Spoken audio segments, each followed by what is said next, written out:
ഇപ്പോഴാണ് ലൈവില് ആ ഒരു അധികാര കൈമാറ്റം നടന്നത്. സിജോ ഇപ്പോഴാണ് എല്ലാവർക്കും ഡ്യൂട്ടീസ് ഒക്കെ കൊടുത്തത്. ബിഗ് ബോസ് ഇപ്പോഴാണ് സിജോയ്ക്ക് ക്യാപ്റ്റൻ ആയിട്ടുള്ള ആ ഒരു ഇത് കൊടുത്തത്. അപ്സരനെ നെക്സ്റ്റ് ടീമിലേക്ക് വിട്ടു. ഡെൻ ടീമിന് കിച്ചൺ ഡ്യൂട്ടി കൊടുത്തു. നെക്സ്റ്റ് ടീം ബാത്റൂം ക്ലീനിങ്, പുതിയ ടണൽ ടീം ഫ്ലോർ ക്ലീനിങ് ആണ്. റോക്കിയുടെ നേതൃത്വത്തിലാണ് കിച്ചൺ. മുമ്പത്തെ പവർ ടീം ടണൽ ടീമിലേക്ക് മാറുന്നുണ്ട്, ടണൽ റൂമിലേക്ക് മാറുന്നുണ്ട്. ഈ ഒരു അധികാര കൈമാറ്റവും ഡ്യൂട്ടീസും ഡിവൈഡ് ചെയ്ത് കഴിഞ്ഞിട്ട് പവർ ടീമായിട്ടുള്ള രശ്മിനും ജിൻഡോയും കൂടി കുറെ കാര്യങ്ങൾ അവിടെ മുന്നിൽ പോയി നിന്ന് പറയുന്നുണ്ട്. പട്ടാളച്ചിട്ടയില് കാര്യങ്ങൾ നടത്താനാണ് രണ്ടുപേരുടെയും പ്ലാൻ. ഫിസിക്കൽ ട്രെയിനിങ് സെഷൻസ് എല്ലാ ദിവസവും രാവിലെ ഉണ്ടാവും. ലൈറ്റ് ഓഫ് ചെയ്ത് കുറച്ചു നേരത്തിനുള്ളിൽ എല്ലാവരും പോയി ഉറങ്ങണം. പവർ ടീം വിളിക്കുമ്പോൾ എണീക്കണം. No extra sleep. ഒരു തോന്നിവാസവും ഇല്ലാത്ത ഒരു നോ നോൺസെൻസ് പവർ ടീമാണ് റസ്മിനും ജിൻഡോയും. അവര് പൊളിച്ചെടുക്കുമെന്നാണ് തോന്നുന്നത് ഈ ഒരാഴ്ച. അംഗബലത്തിലൊന്നും ഒരു കാര്യവുമില്ല, എടുക്കുന്ന തീരുമാനങ്ങളാണ് പ്രധാനം. അപ്പൊ ഈ ഒരു ലിവിംഗ് റൂം ചർച്ചയ്ക്ക് മുമ്പ് നമ്മുടെ റോക്കി നിരാഹാര സമരം നടത്തുമെന്ന് ക്യാമറയിൽ നോക്കി പറഞ്ഞിട്ടുണ്ടായിരുന്നു. റാസ്കൽ എന്ന് വിളിച്ചതിന് അപ്സര മാപ്പ് പറയുന്നത് വരെയാണ് ഈ ഒരു നിരാഹാര സമരം. അപ്പോ റോക്കി പറയുന്നുണ്ട്, ഫുഡ് കഴിക്കാതെ കിച്ചൺ ക്യാപ്റ്റൻ പണിയെടുക്കില്ല, സോറി പറയാതെ ഫുഡ് കഴിക്കില്ല എന്ന് പറയുന്നുണ്ട്.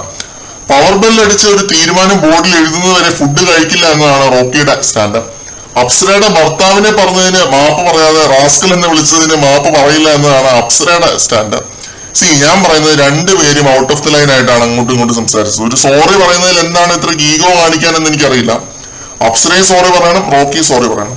അപ്സര ഒരു റേഡിയോ ആണ് എന്നുള്ളതിൽ എനിക്കൊരു സംശയമില്ല. അപ്സര അങ്ങോട്ട് പലതും പറയും, എന്ത് ആറ്റിറ്റ്യൂഡ് വേണേലും ആരോട് വേണേലും കാണിക്കും. പക്ഷെ തിരിച്ചിങ്ങോട്ട് കാണിച്ചാൽ വീണ്ടും മറ്റേ റേഡിയോ ഓൺ ആകും. അതാണ് അപ്സരയുടെ ഗെയിം. ഒരു റേഡിയോ സ്ട്രാറ്റജിയാണ് ഇറക്കിക്കൊണ്ടിരിക്കുന്നത്.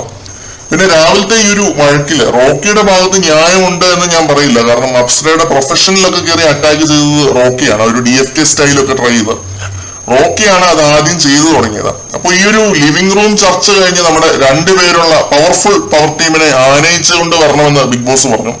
പൂവൊക്കെ വിതറി മറ്റേ അധികാര ചെങ്കോലും പിടിച്ച് ജിൻഡോയും രശ്മിനും വരുന്നത് കണ്ടപ്പോ എനിക്ക് എന്തെന്നില്ലാത്തൊരു സന്തോഷം തോന്നി. ജിൻഡോ ആയാലും നമ്മുടെ രശ്മിനായാലും ഒത്തിരി വിമർശിക്കപ്പെട്ട രണ്ട് പേരാണ്. അതുകൊണ്ടാണെന്ന് തോന്നുന്നു എനിക്ക് ഇത്രയും സന്തോഷം തോന്നാൻ കാരണം. അപ്പൊ ഇത് ഇത്രയുമായിരുന്നു നമ്മുടെ ലൈവ് അപ്ഡേറ്റ്സ്. ഇതുവരെ അടി പൊട്ടിയിട്ടില്ല.